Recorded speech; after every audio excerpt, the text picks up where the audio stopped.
یہ ہی انہوں نے ہی پہلا میرے اوپر کیا تھا اور ایک اور ایجنسیز کے آدمی نے. اب وہی پاور میں بیٹھے ہیں, خطرہ ان سے ہے.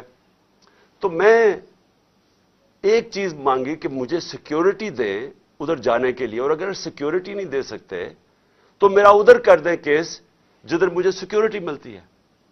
جب سے میری ٹانگ ٹھیک ہوئی ہے, میں 2 دفعہ ایک لاہور ہائی کورٹ گیا اور ایک اسلام آباد, کوئی سیکیورٹی نہیں تھی, کوئی پروٹیکشن نہیں تھی. اور پھر میں واضح کر دوں کہ یہ انپریسیڈنٹڈ ہے کہ ایک ایکس پرائم منسٹر کو قاتلانہ حملہ ہوتا ہے, اس کے بعد اس کو سیکیورٹی نہیں ملتی. اس کے لیے اس وجہ سے ہم نے عدالت میں گئے ہوئے ہیں کہ ہمیں سیکیورٹی دو, اور اس جج نے میرے اوپر وارنٹ نکال دیا. اب یہ وارنٹ کیا ہے جس کے لیے پولیس آئی ہوئی تھی؟ میں یہ ذرا سارا آپ کو سمجھانا چاہتا ہوں کہ یہ جو ساری ابھی بھی شیلنگ ہو رہی ہے, یہ پولیس کا اور کوئی کام نہیں ہے, پوری فوج کی فوج آئی ہوئی ہے, رینجرز آئے ہوئے ہیں کہ اس طرح کوئی دہشت گرد یا زمان پاک میں بیٹھا ہوا ہے.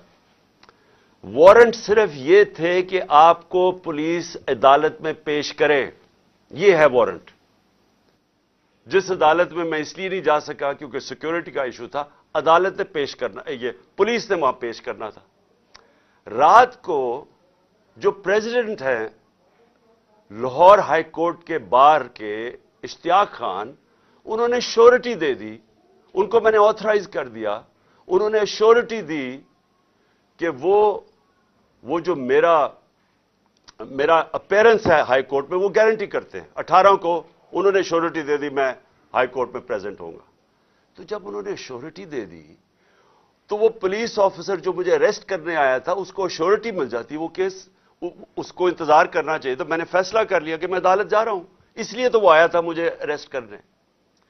اور یہ قانون ہے, یہ جو کوڈ آف کرمنل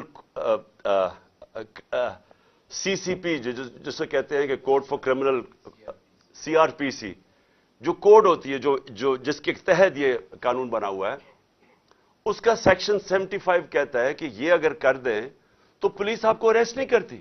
تو وہ رات لے کے پھر رہا اشتیاق خان یہ اب شورٹی, اور پولیس والا ہی نہیں مل رہا. وہ کیوں نہیں مل رہا؟ کیونکہ انہوں نے فیصلہ کیا ہوا تھا میرے اوپر یہ اٹیک کرنے کا. اب یہ میں آپ کو دکھا رہا ہوں کہ یہ صرف شیلز نہیں ہیں, یہ گولیاں آپ کے سامنے ہیں. یہ گولیاں چلائی انہوں نے یہاں. یہ گولیاں چلانے والے ایک آدمی کو عدالت میں پیش کرنے کے لیے نہیں آتے.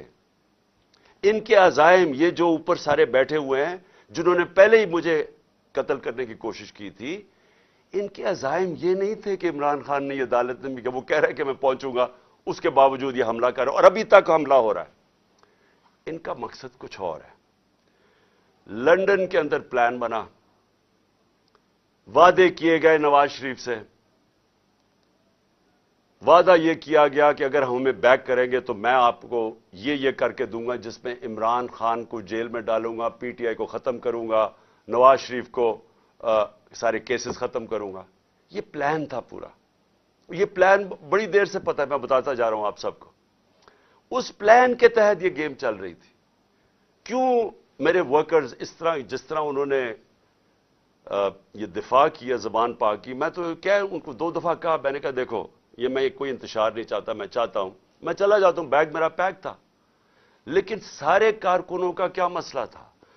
ان کو پتا تھا کہ جب سے ہماری حکومت گئی ہے ہمارے لوگوں کو تشدد کیا گیا جیل میں, کسٹوڈیل ٹارچر کہتے ہیں اس کو.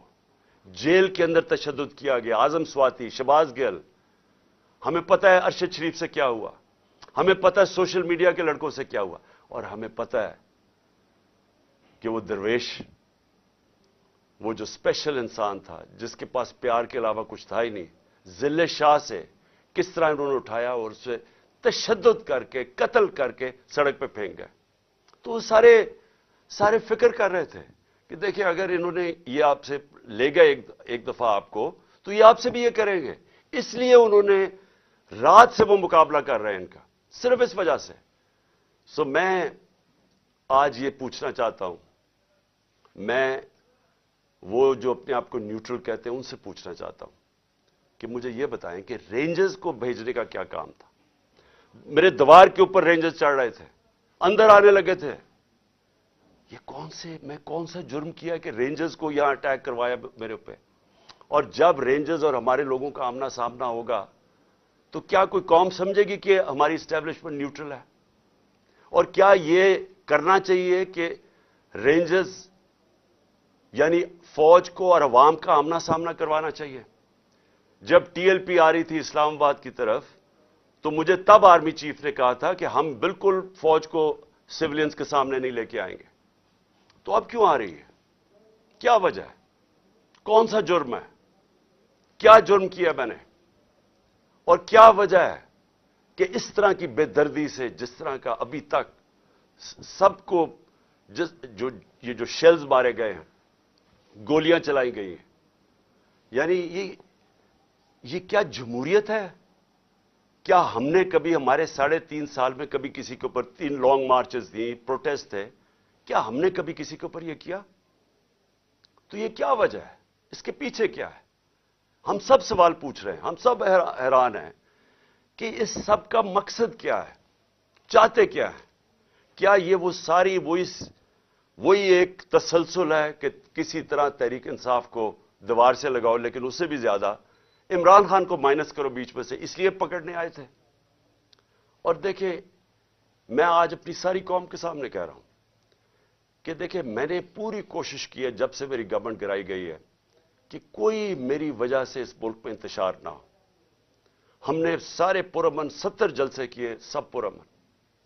جب کوئی انتشار کا وقت آتا تھا، جب انہوں نے اسی طرح ہمارے اوپر ظلم کیا 25 مئی کو پچھلے سال، میں نے کینسل کیا، میں نے اس کو ختم کر دیا دھرنے کو، کیونکہ مجھے ڈر تھا کہ اب انتشار کی طرف جا رہا ہے. اس کے بعد 26 نومبر لاکھوں لوگ جمع تھے وہاں اس وقت پنڈی میں. ہمارا پلان تھا اسلام آباد میں جا کے دھرنا دینا، لیکن جب میں نے ماحول دیکھا جو انہوں نے پولیس 30,000 پولیس جمع کی ہوئی تھی، تو مجھے پتا تھا پھر یہ تو جان کے چاہ رہے کوئی کلیش ہو، تو میں نے وہ کینسل کر دیا. ہم نے 8 مارچ کو ایک پرمیشن لی ہوئی تھی، انہوں نے ہمیں شام کو پولیس نے پرمیشن دی تھی کہ اپنی الیکشن ریلی جو ہم نے اپنی 30 اپریل کی الیکشن کے لیے کرنی تھی، پرمیشن ملی ہوئی تھی، روٹ اپروو تھا. صبح لوگ آ رہے ہیں اور دیکھ رہے ہیں پولیس کھڑی ہوئی ہے اور پولیس کے جتھے کھڑے ہوئے ہیں اور لوگ ریلی کے لیے آ رہے ہیں، اور ایک دم پتا چلتا ہے کہ دفعہ 144 لگا دی جاتی ہے. کس وجہ سے؟ الیکشن جب ڈیٹ اناؤنس ہو جائے، آپ الیکشن ریلی کے خلاف دفعہ 144 کیسے کر سکتے ہیں؟ وہ بھی کیئر ٹیکر گورنمنٹ. اور اس کے بعد شیلنگ شروع ہو جاتی ہے، جس طرح اب آتے ساتھ ہی شیلنگ، ڈرانا، دھمکانا، مارنا. اور اس میں ضلع شاہ کا جس طرح قتل کیا گیا، تو اس کے بعد جب اگلے دن ہم نے وہ کیا، پھر سے انہوں نے جب بین کیا اور ان کا خیال تھا کہ ہم پھر سے ری ایکٹ کریں گے، میں نے پھر کینسل کیا، کیونکہ مجھے پتا تھا ہمارے لوگوں کو غصہ تھا جو ضلع شاہ سے، سب اسے پیار کرتے تھے. تو اس لیے ہم نے کینسل کی، ہم نے پوسٹ پون کی تاکہ کوئی انتشار نہ ہو. اب مجھے بتائیں، رات سے جب مجھے پتا چلا کہ اچھا یہ وارنٹ آ گئے ہیں تو چلیں میں شیورٹی دے دیتا ہوں، وہ بانڈ سائن کر دیتا ہوں میں اس کے ساتھ، اشتیاق خان کے ساتھ، پریزیڈنٹ لاہور بار ہائی کورٹ بار ایسوسی ایشن. تو پھر کیا چیز رہ گئی تھی؟ کیا وجہ ہے؟ ابھی تک حملے ہو رہے ہیں، عدالت کے اندر ہمارا کیس پڑا ہے، عدالت میں ہم گئے ہوئے ہیں اسلام آباد میں اور لاہور میں، اور ابھی تک یہ شیلنگ رینجرز نے پھر اٹیک کر دیے. اور مجھے ابھی بھی نہیں سمجھ آئی کہ میرے گھر کی دیواروں سے کود کے اندر آ رہے تھے. کیا کوئی کمانڈو ایکشن کرنا تھا کہ عمران خان کو پکڑ کے لے جانا تھا؟ یہ کیا مذاق کر رہے ہیں اس ملک کے ساتھ؟ اور میں آخر میں افسوس سے کہنا چاہتا ہوں کہ دیکھیں، یہ ملک کو ادھر آپ لے کے جا رہے ہیں، اور جو بھی اس وقت پاور میں بیٹھے ہیں، میں آپ کو یہ بتا دوں کہ ملک کو ادھر لے کے جا رہے ہیں کہ یہ میرے ہاتھ سے بھی چیز نکل جائے گی. اب یہ جو لڑکوں نے، یہ تھوڑے سے تھے، جس طرح انہوں نے وہاں کھڑا ہو کے ٹیئر گیسنگ سب کے باوجود، اتنی بھاری پولیس کی نفری اس کے سامنے کھڑے ہوئے ہیں، صرف اس خوف سے کہ چیئرمین کو اٹھا کے لے جا کے یہ پھر جیلوں میں تشدد کریں گے. اور خوف یہ ہے کہ انہوں نے قتل کرنے کی کوشش کی تھی اور یہی اب جیل میں لے کے جا رہے ہیں.